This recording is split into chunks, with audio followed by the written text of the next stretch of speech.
Aiden Smith, the young man for Gadsden City, shaken up after making the tackle, but he was able to get up and walk off to the near sideline on his own power. 3rd down and 4. Clock at 8 minutes to go in the first quarter.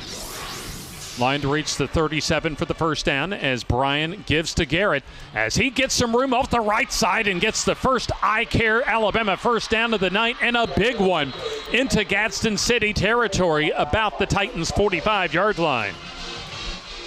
So you mentioned that right before we got back on from the injury timeout, Eddie, that at least in your mind, with the speed that Gadsden City has, Southside is going to have to take that football right at them tonight. Absolutely. They're going to have to run north and south directly inside the tackles, and, they're going to have to put their weight of the workload on the offensive line because Gadsden City just got too much speed. They're spinning their wheels trying to get to the edge, and they're going to have trouble throwing the ball on them because the secondary is so good.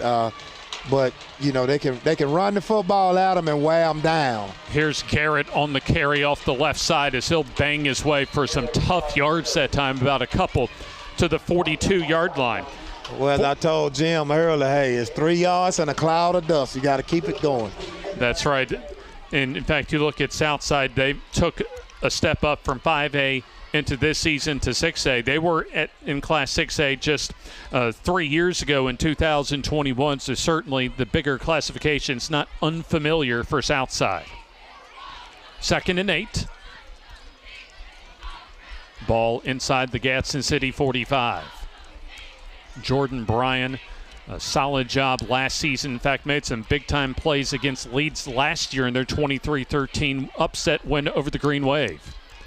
A stutter step move that time for the backup running back that time in Javante Strong, the senior, as he's able to move the ball inside the 40 to the 39-yard line. You got to think, Eddie, for Southside, this may be 4-down territory for them. Absolutely, and I'm going to tell you, the key to Gadsden City on defense is they rushing 4 guys, and they got 6 men in the box. One of those linebackers, with the speed they got, they're going to have to blitz that guy and let the other guy spot a running back because that'll take away the double teams that Southside is doing on the offensive line, and that's what you want to do. You want to take away the double team. Here's Bryan on the rollout, running room, and the I Care Alabama first down as he spun around and finally ridden out of bounds inside the 25 to the 24-yard line, a gain of 15 yards on 3rd down and 5. The defensive end crashed down on that particular play, and he pulled it.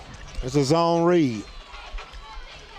So for Southside, they've only thrown the ball once so far tonight as they are in business off of the Gadsden City turnover from TJ Worthy as they have the football at the Gadsden City 23, 1st down and 10. And understanding that play, James, when he run the zone read inside, the defensive end crashed, the linebacker has to come from the inside to try to get to the quarterback. That's why he's able to make that run.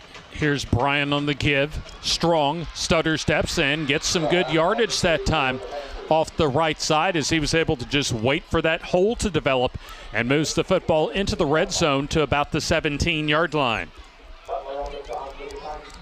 Once again, our first quarter, thanks to our friends at S&H Waterproofing and Construction LLC. And right now, it's been a time-consuming drive for Southside as they started off the turnover about their own 29. And they've driven the football due to a couple of key 3rd down conversions to the Gadsden City 17. Under 5 minutes to go, opening quarter. Bryan awaits the snap. Garrett on the call as he'll go off the right side and bangs his way forward for the I Care Alabama first down to the 10, so it should be a 1st and goal coming up.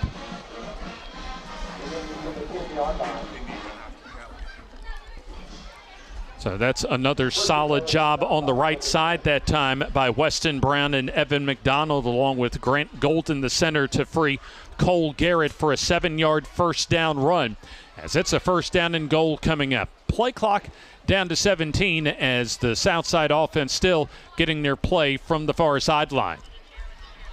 Play clock down to 10. Looks as if that Coach Ben Stewart will use his first timeout, and will take the timeout with him. Off of Gadsden City's first turnover of the night from TJ Worthy. Southside has driven the ball exclusively on the ground so far on their second drive of the ball game.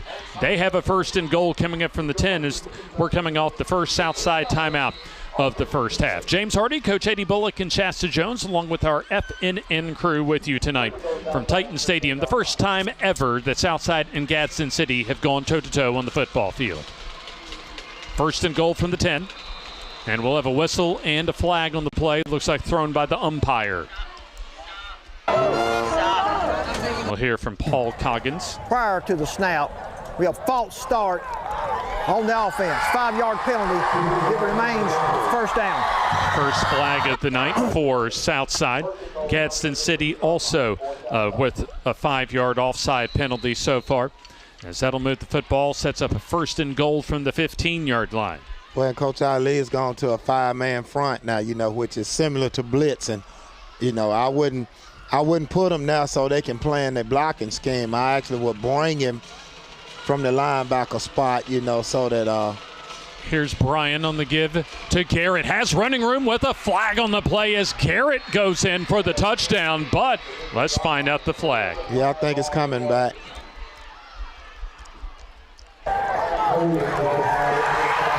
77 White. 77 White. Hold. And there you hear Jamin Brown, the Duke commit, the senior at left tackle, the guilty party on that holding penalty. All right, let's see what he did right here. We got him. We got him right there. He got his hand right there outside the pad. So. Yeah, that penalty cost Southside the first 6 points of the night. But if there is a silver lining, they still have 4 downs to go, at least 3 downs to get 25 yards and get into the end zone. Well, the only problem, they're going backwards now, and that's what you don't want to do. It hurt Gadsden City earlier, and now it's hurting Southside. You're going the wrong direction. Here's Brian on the give to Garrett as he cuts up the middle and gets some pretty decent yardage as the knee touches about the 19-yard line. So that's a solid 6-yard gain on 1st down, but keep in mind now it's 2nd and goal from the 19. Well, what's happening, though, again, when you run that 4-man front like right there, you don't blitz a linebacker, it's allowing the offensive line to double team one technique up to the backer, and that's what creates the space for them. The defense is creating the space, but when you blitz that guy, everybody got to protect their gap.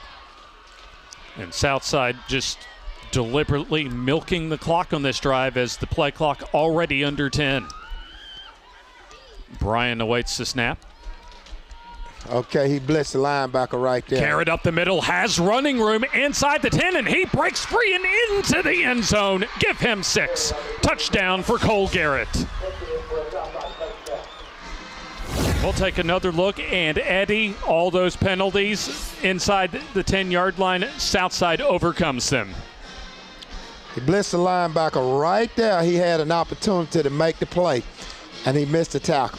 Cole Garrett looking like Mason Teague a little bit from last year as he's able to almost go in from 19 yards untouched. I think one Gadsden City Titan was able to take him down as that was part of a 71-yard scoring drive.